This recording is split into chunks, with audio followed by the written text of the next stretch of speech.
Hello guys, again from the beautiful Cerro Catedral San Carlos de Bariloche in Argentina. I'm here again with Geri Tumbasz. Today we're looking at a lesson you did with probably a very interesting one, because I think many of you who watch this channel are a little bit older, in our 50, 60-year-old bracket. Not Geri, Geri's only 30.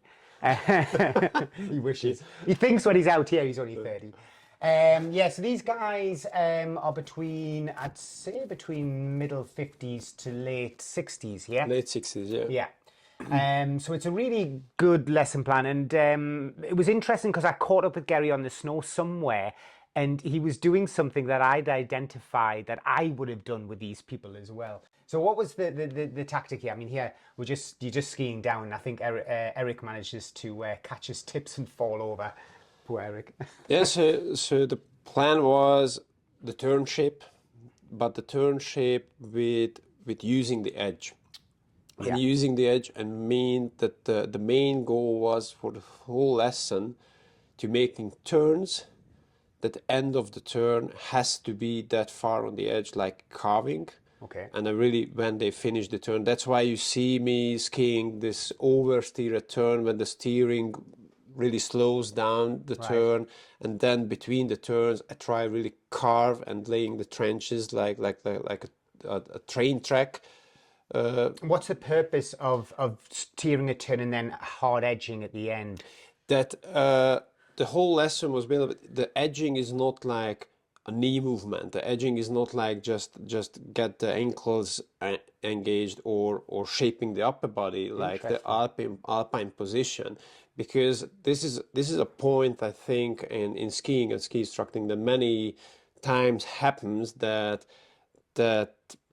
some of the guys just missing the target, that edging means laying the train track. This is the maximum, the most important point. If I want to teach someone how to edge, then automatically he's leaving this train track behind. If I want to side slipping or steering, then it's another form of track behind. And it's nothing. You will see that the guys, the older ones, they're doing this, but you don't see this shapes. Yeah. Alpine basic position, because skiing is built up from the ankles. So yeah, you have to engage the ankles, you have to lock the edge to have the grip, and you have to balance on it. But of course, if I don't have centripetal force, I'm crossing the slope, I don't need that much more angulation on the slope. It happens anyway if someone uses the edge correctly, they're lining up. But it's not about making a shape and without the real effect to carve the turn. So for me it was important to show the contrast, to teach them how to lock the edge in parallel skiing end of the turn, or crossing the slope, traversing the slope, however we call, and also make aware that if they doing it right and the skis are on the edge, the ski anyway has a curved line, so it's not straight. It's not about straight crossing the slope. It's a curved turn. If it's slightly on the edge, it's already, you have this curve. And I wanted to build it in the turns. They can shape the turn, they can drift the turn, but they're missing the point that reach the edge, because if the end of the turn is on the edge, I have something to release and get in the new turn. So that was the main goal of the whole lesson. What I take from that, guys, is something that I said, Geri and I talked about this last night, that I genuinely believe about 90% of people don't use the shape of the ski properly in the edges. A lot of people are just sort of sliding and zigzagging about. So trying to teach somebody to engage the edges is a lot harder said than done. And also it is so important, because most people, just look at them on the hill, you will find there is barely any edge going on at all. And you then went on to doing this drill. So this drill is a classical side slipping edging process, but for me important is that it's not just the knee. So you don't see this how you call direct movements. knee to the heel movement. It's what I want to reach, that they locking the edge and it lines up, so the whole system engaged. So after the release, it's moving in the angled position from the ankles to the upper body. Okay, we try to use the frame, holding the poles, dragging the poles, and to release it, if I don't have this angled position, I'm sliding. If I build up this angled position with the whole system, the goal is that I'm catch the edge and I'm leaving the train track. Yeah, because a lot of people have just never experienced that sudden almost acceleration you get when you bite and the edges bite. And this is what I explained. Once the ski is on the edge correctly, it goes forward. And that was the main idea. Please be aware, if the ski is on the edge, it goes forward, you have to go with it. So automatically in the first try, when they got it, they landed in a back heavy position. It's not a back seat, but of course, because of the ski acceleration, it was like, oh, it goes away from me. So yeah, they have to brace, they have to hold and did it. they ask the usual question of, oh, but I feel out of control when it edges? Because that's what you hear a lot when people edge their skis for the first time. It feels fast. Yeah, and they get the feedback. Yeah, that's good. That's good, because actually I want that you feel that the ski goes forward, isn't on the edge, and later on with the drifted turns, we control the speed, and I want only just at the end of the turn, just please get there, that the turn is finished on the edge. Yeah, which is the big thing, because ski instructors use this sweeping statement all the time in associations. I hear them when they're examining all the time. You have to finish the turn, whether it's a snow plow or it's a parallel turn or whatever. You have to finish the turn. It's like, but then people go, what do you mean finishing the turn? I'm finishing the turn. I'm coming around. But what Geri's talking about is how the ski finishes the turn by this edging process, really. And to finish the turn, I use, because it's one thing, when it happens on the edge, and on the slope, in which direction. So I use this clock system that I want to finish the turn at 6 o'clock or 5 o'clock or 4 o'clock, so it's always earlier, but it's on the edge. It has to be on the edge, because that's the point when I get the pressure and I can release it, so flatten the ski and go in the new turn. Until it just side slipping the turns and somehow drifting around, but there's no point. The turn is not finished. We can just sliding around in some turn shapes, but it's not controlled anymore.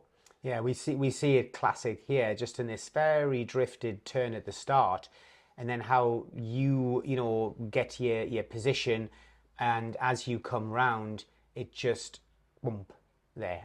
Yeah. And then the skis can then go flat again, and you can control your speed. So that's, guys, you can still control the speed. It's not, it shouldn't be scary. It's just, I think people are controlling the speed at the wrong point of the turn nowadays. Yeah, they're getting in the turn and gain too much speed, and then end of the turn they're trying to brake. Yeah. With the swipe movement, or pushing the skis away, so it's not even a stable platform. That's why many people landing in the inside, and you cannot initiate a new turn if your turn before is not stable, so the last moment is not stable. So you obviously, I know you persevered with this drill quite a bit, because, guys, it's not something people are going to just go, oh yeah, I can now do that. This takes a lot of patience, a lot of trial and error. But if we look the plan, so the methodical plan, yeah, side slipping, good, edging, good. We have these exercises, but we have to build it in the turn. So this edging as well, not only just, okay, the side slipping and the drifting is important, but end of the turn, I need this edge feeling. I need it in snowplow as well, to have the point, this end of the turn, to be able to start a new one. And with this exercise and these drills and these turns, the main goal was get there, that you can drift the turn, you finish the turn, you come to the point when the ski laying this train track and stabilize before you start a new turn. It's not immediately jumping in the new turn without having a stable position. Yeah, it's really interesting to see the guys doing this, because I could see how they were trying, struggling at first and trying to work out. And Ted said to me, until I looked at the video, I thought I was edging. And then he looked at a video of himself that we had took that I can play on the screen, and I compared it with a turn that I was doing, and he realized that actually his skis were very flat at the end of the turn. And you had very little edge. And remember, you create edge in several ways. You can create it yourself with body management, but the steeper the hill, the easier it is to create edge. You're naturally on an edge when it's a steep hill. So it's interesting. The point is this: okay, create the edge angle is one point. The second is to decide I want to lock this. That means the ski goes forward, or I'm staying on the edge and steering. Right. So the difference between from this point I want to carve, till that point I want to steer the tip inside in the turn, through the turn, just get in the nice shape, and to decide now is the turn finished, so I lock the edge, the ski goes forward, and I'm able to start a new one. With a nice rounded start to the turn then. And if you see these turns, of course, because of the radius of the ski, it's again an oversteer turn. That means it's really finished and goes across the slope, and then comes the new one. And for many people, it's okay, how I entering the next turn. And yes, we have to learn as well that from the edge position, how to move forward in the new turn, and how to give all the possibility to flatten the ski and turn the tips early in the turn. To go for the next one. So it's not only just edging and oversteering and get with the point uphill. If it happens, it's not a big problem, not a big mistake if you know how to enter parallel the new turn. So this all just experience, and of course after you can dose it, that if I'm on the edge, I finish the turn. When I want to start the next one, how I'm doing it and how I'm controlling the speed. Yeah. And the next one. For the guys was also interesting. Yeah, but if I'm getting too early on the edge, I'm gaining much more speed, and I want to break down. And this is a mental thing, because it was too early. So in the next turn, you drift a little bit more, and then you engage the edge and lock the edge a little bit later. So I try to build up that people thinking about forward. Yeah. So if I miss a turn, it's done. It's behind me. The next turn I have to do better. Yeah. And to teach them how to entering clearly the turn, how to drift or steering, but I say steering nicely the turn, and get the feeling when they can engage the edge that much that they lock and they carve around from the turn. Not from the turn. Okay, so after doing all the exercises and you're playing around with it for an afternoon, obviously then this is one of their runs the following day, yeah? Yeah. So your demos are so important, because if the demonstration's not clear and it's not fast, exactly what you want, and I find this happens a lot with ski instructors, is that they have a tendency to demo either too quick or they don't show clean the movement, then it can be a problem. But obviously here this looks nice. So what the main focus was for the guys, that after the turn, when they finish the turn, just really thinking and imaging about the tracks that they have to finish it on the completely carved. Yeah.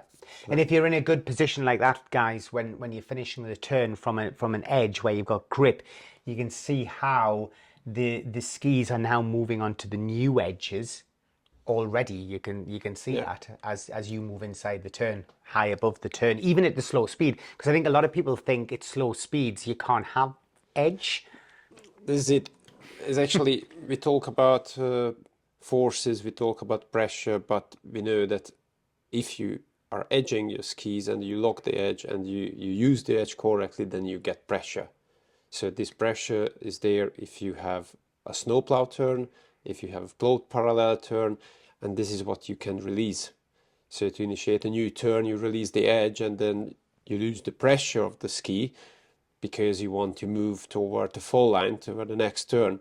And as long there is no grip, no edge feeling, no really use the tool, it's not used, then you can initiate the turn, but it's always just floating Sliding. down and sliding down. Yeah.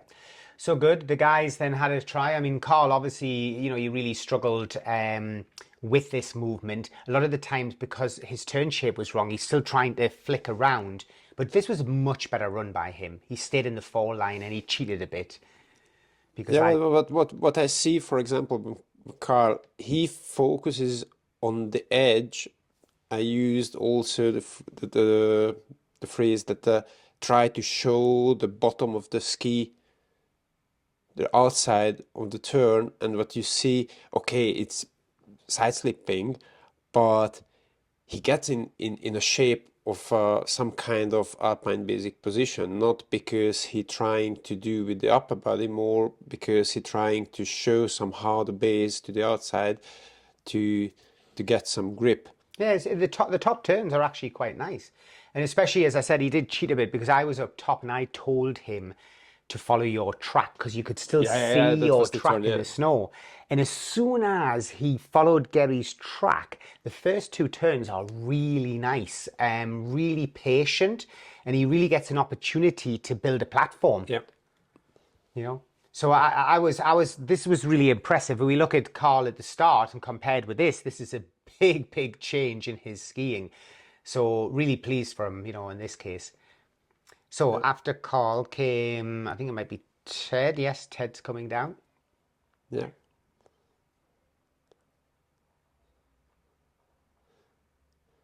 Yeah, he makes this turn the biggest change ever, that he goes across the slope. So it's not only just side slipping down and make, let's say, directional change. He let the ski goes forward end of the turn, Yeah. this part, for example. And for him, this definitely something new. But I want to point, if we go back a few frames to Ted, what I already mentioned, that we talk about Alpine basic position and we talk about the goal edging. If we do these drills in the school methodic, side slipping, edging, the main goal is that the people get the feeling edging means the ski goes forward. And what we see Ted skiing, in that moment, he goes, finish the turn, okay, there is side slipping, and now the ski starts to go forward. It means he has some feeling to lock the edge and stand on this platform, and it goes forward. It's nothing about now to making a shape. Yeah. Of course, he's really slow down, so there is no pressure, it's no steering pressure there. As opposed to this here, which was earlier in the week, where actually he's just moving Just downhill. moving down and make a directional change and sliding. Yeah, so this was at the start of the week, compared with, as you say, at the end, now that he's got this feeling of the skis moving forward across the slope and naturally creating a finish to the turn. And this is a really flat, shallow slope, so there are not great forces, but from the first reel till that point was the main goal. Build up some edge angle that long that you can lock it and go forward gradually. So during the turn, it's built up. Yes, the steepness of the slope helps as well. That end of the turn, get on the edge and use the platform to go forward.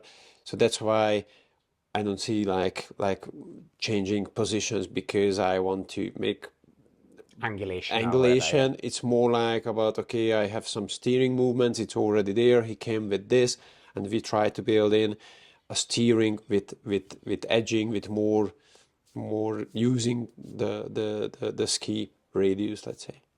Cool. And then there was Eric at the end there, at the back. We can definitely see it with Eric really clearly.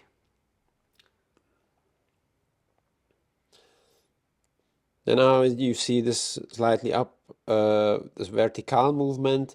He moves in the turn. There. I like this. And from the turn out, the tip of the ski goes forward and he gets a nice change. And comes the new one. Very good. Very good indeed. And of course, then once someone has this feeling, you can work on the shape. How more clearly movements. Of course, if you look at Eric's last turn, it's not enough on the outside, but the platform is there. But when they got the feeling from the platform, from the stabilize the platform, I can work on move on this platform more and more in balanced positions. So using more the outside ski and not only both skis. This is then the next step. Yeah. And this is really, really important, guys, that you understand that we can teach skiing in many, many different ways. But here where Geri's looked at grip, control, and I think a lot of people out there suffer with not being able to control the edge of the ski and the shape of the ski. It's manufactured in a certain way to create radiuses, and a lot of people, especially at the intermediate level, you know, they're not carving yet, they just don't get it. They just don't feel that ski working for them at all, you know. So it was really interesting to watch, especially the drill just side slipping and then engaging the edge, because in those drills they have to learn to brace the platform, to brace the ankle a little bit, because when they engage the edge, and I'm sure you guys have tried this, engaging your edges, if you're not ready for it, it throws you out, you know, and you get shot to the back But seat. everyone has to get used to it. That if I do this, then this is my action. What is the reaction? Yeah. And how to handle it. And that's why the whole drill is like step-by-step building from the spot exercise to diagonal to the slope and always. And what about make away. stepping up slope? Do you find that helpful? Actually, I'm stepping up is a basic. What I try on this level, if we get a little bit more dynamic, stepping down. Ah, yeah. Yeah. Because what you do in the turn, if you look at dynamic turn, you extend the leg, you create platform, and then you balance on it. So stepping down has more with them to do. If I step down, I lock the edge and try to transfer the weight there and lift up slightly the uphill is actually what I do in the turn. Platform, create, stabilize, stand on it, and then take away the inside. It's like walking forward. You stabilize before you touch the ground to be able to load the weight on it. So I really like to the steps upward is good to engage the little toe, because you have to step up on the little toe edge and make a step. But to learn how to lock the ankle, brace, and naturally build up a position you need for transfer the weight to the new outside ski is more about make a step down, be able to hold it, keep it without slipping away on the slope, make a step. So both ways. Yeah, interesting. Yeah, so anything that improves somebody's edging skills really can be really valuable to people, but it does require quite a bit of patience, because I think a lot of people do find it difficult, this action with the skis and the ski boot and everything. It's not easy. Yeah, well, you've seen a lot of exercises with aggressive edging, like Power the plowing chains, or- power plowing, or like edge skills with jumping stops, yeah. and hockey stops and all this stuff. Yes, this is for dynamic skiers, but now we are nearly in the 70s, so it just use the whole system what you have and get the feeling with this movement is actually the basic position. If I'm using the ankle, I can lock the edge and I get the feeling Yeah. how to use Yeah, platform. you often see this with these exercises like double edging in a turn, for example. And I always concerned when people do that if they're not, especially if they're not ready for it, because you're putting quite a lot of torque through the knee, especially if it's not properly aligned. So I should shy away from those exercises with certain, like especially older people and things, because I don't think it's the right way to go. But maybe people get Yeah, success but from it. all this longer turns, long shaped turns, it's all about that you have time to balance, to build up the tension, to brace, to have the control. It's not a direct movement that I can do, but they just struggling. I want that they use the platform and build up the position to balance and feel comfortable with this, because then I have the chance to make the next step. And did you at any point really mention about alpine position or balance on the outside ski, or was that just a byproduct of what the lesson I was? try to keep it like a byproduct. It means that if they're doing right and if they have the position, I just keep my phone, make a photo, and just how does it feel? Yeah, it's felt good because I was stable. Look at this. You have actually the basic position if you do it right. So it's just going another way around. So Yeah. not making shapes. That was, for example, okay, Carl tried to Yeah. cheat and get on the edge, but actually, yeah, and it was wide stance, because as long the outside ski goes away, it's not easy to keep the skis together. But immediately they are there to adjust the body, and it comes in the end as a byproduct. We have this alpine behavior or basic position, it's called it. That Yeah, cool. turns out. Well, guys, I mean, there's just another example of what's going on down here in Argentina with the camps. And of course, as we sort of finish off here in Argentina, we're heading back to Europe. And before we know it, it's going to be a very quick month and we'll be back on the slopes in Austria. Hopefully. Yeah. I mean, we obviously hope that you can join one of the camps that we're running through the season, and especially here in Argentina, because next year we're going to specifically be running camps that are going to be run with Geri, myself, and some of the other trainers, so that you can actually join us. And hey, maybe it's you next on the video with YouTube. I hope so. See you next time. Bye. Hey.